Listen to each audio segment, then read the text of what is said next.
북한이 올해 들어서 11번째로 발사한 것이 SLBM이 맞다면 앞서 10차례 발사와는 차원이 다릅니다. 미국을 위협하고 탐지도 어려운 전략 무기를 선보인 건데요.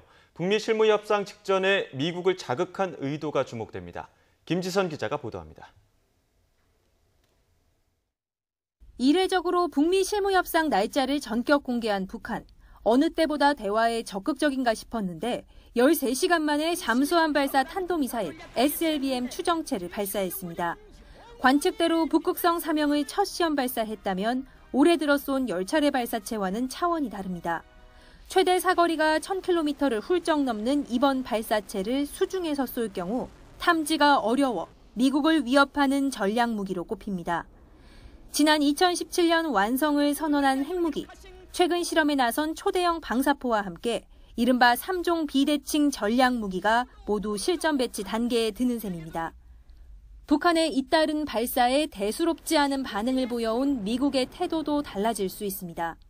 이번 SLBM은 사실 미 본토 공격용이죠. 그래서 이 문제에 대해서는 쉽게 덮고 넘어가지 못할 가능성이 있습니다.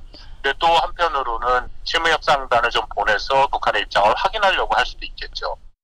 북한이 실무협상을 앞두고 강경한 군사 행동에 나선 건 기선제압 의도가 다분하다는 분석입니다.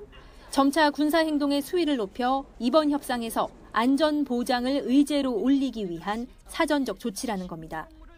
미국이 어떻게 반응하는지를 테스트하고 미국의 한계까지 밀어붙이는 거예요. 그다음에 더 받아내겠죠. 나중에 12월 달에.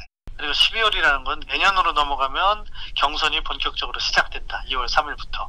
그걸 아는 상황에서 경제적으로 버틸 힘이 있다면 이 상황은 북한이 주도할 수 있다는 것이고. 실제로 북한은 지난달에도 실무 협상에 나서겠다고 발표한 이튿날 아침 초대형 방사포를 발사했습니다. 여기에 우리 국군의 날 행사에 그동안 북한이 도입을 비난해온 F-35A 전투기가 등장한 데 대한 반발 성격이 짙다는 해석도 나옵니다.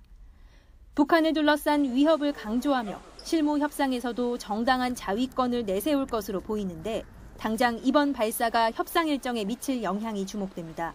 YTN 김지선입니다.